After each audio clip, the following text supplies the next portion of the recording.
Honestly, I don't know if I would vote for any female. I don't know if female should be in office. This woman, who y'all just heard, fix her mouth to say women shouldn't hold office, females belong in the kitchen, is now running for elected office about 9 months after making those comments. You can't make this shit up. Up next, we gotta roast another person, because y'all just can't act right. Like, all I need is for y'all to make a little bit of sense, and then I won't have to get up here and roast you. But when you make no sense, when you are complete and total hypocrites, I have to roast you if you decide to enter politics or political media. So that's what we have to do to Miss Mylie Biggs, who is the daughter of a Republican member of Congress, Andy Biggs. And I'm just going to read you the headline from the Phoenix New Times because they are Arizona based. Women shouldn't hold office, says GOP woman now running for office. I don't know if I would vote for any female, said state Senate hopeful Mylie Biggs, the daughter of GOP rep Andy Biggs. And yes, as Mylie explained in a Twitter post, she is now running for elected office, state Senate in LD 14 in Arizona. So I wanted to know, okay, this woman said that women shouldn't run for office. Is this from like 15 years ago? Is this some joke she said? No, this is from a podcast interview she did only about a year ago. Take a listen to this clip. Honestly, I don't know if I would vote for any female. I don't know if female should be in office. Yeah. There are a lot of really good women in office. Yeah. I'm not trying to hate on anyone. Even like some really good congresswomen. I don't think women should hold office in general.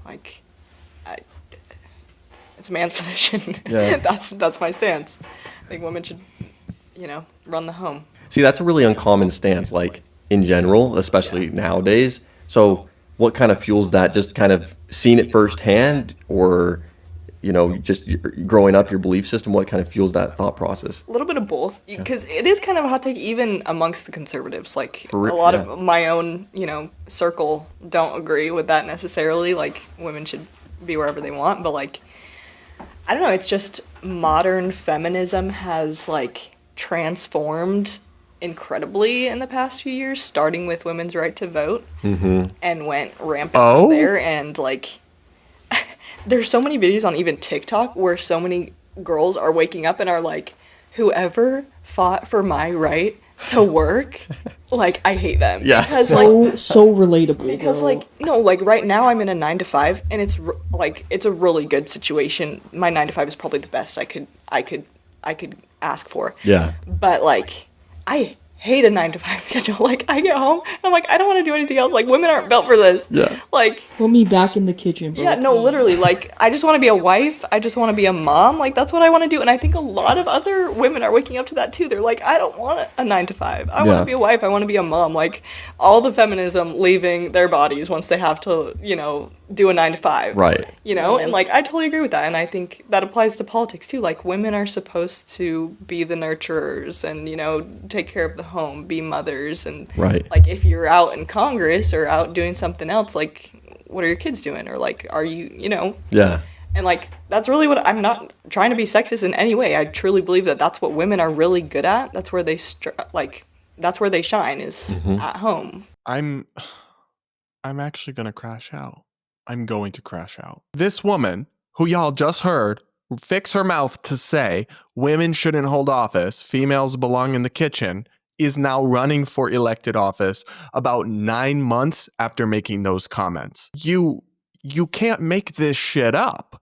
You couldn't concoct this level of hypocrisy in a lab as a textbook example of hypocritical bullshit. My take on her candidacy is very simple. Shut the fuck up and get in the kitchen and go make me a sandwich, woman. Oh, that's cute. You want to be in elected office? Sorry. You're part of the gentle sex.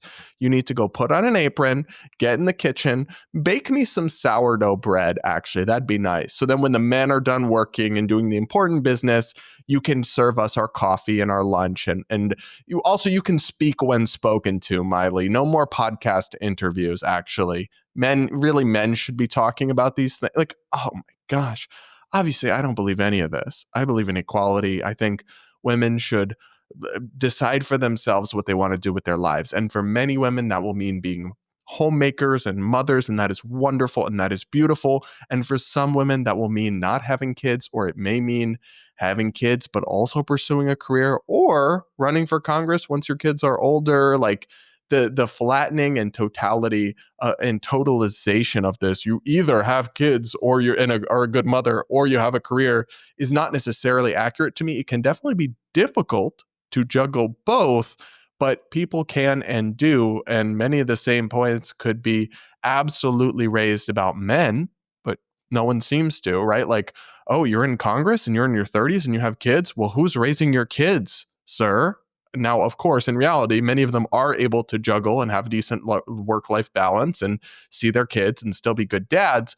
But these same questions could easily be presented to fathers, and they don't get presented. So interesting how that works out. Look, I am sympathetic to many of the critiques of modern feminism, and it's going way too far in so many ways. But then on the other hand, you have these retrograde wannabe tradwives who will get up on a podcast and yap about how women belong in the kitchen, but of course never have that energy for their own lives. Seriously, why is that? Oh, it's almost like people actually should be free, and people are actually individuals, and their biological sex doesn't mean they're only good for one thing and can only serve one purpose in life, and that's being barefoot in the kitchen with one on the way and holding two kids in your arms baking sourdough. Like, y'all have the audacity to get up here with these ignorant type takes, and then of course, as soon as it's usually not this quick. I mean, they are hypocritical about it in the end, but it's usually not this instantaneous. And that's the part of this that I really can't cope with. Like, the audacity to have known that you said this just a few months ago on a public podcast radio show. Women shouldn't hold office, period. That's her take. And then to file that paperwork to try to get yourself on a ballot to hold elected office 9 months later. Ma'am, that is diabolical. And as far as I'm concerned, you have permanently discredited yourself with this foolishness, and you need to shut the hell up, stop talking about politics, and get in the kitchen. Find yourself a man and make him a sandwich. Seriously. Oh, guys, I'm going to go insane if I keep listening to crazy people and hypocrites. Let me know what you think in the comments below. Make sure you're subscribed if you aren't yet. Hit that like button while you are at it. Remember to send in your voicemails for our Voicemail Friday episodes. And that'll be it for today's episode of the Brad vs. Everyone podcast. Stay tuned for more, guys, and we'll talk again real soon.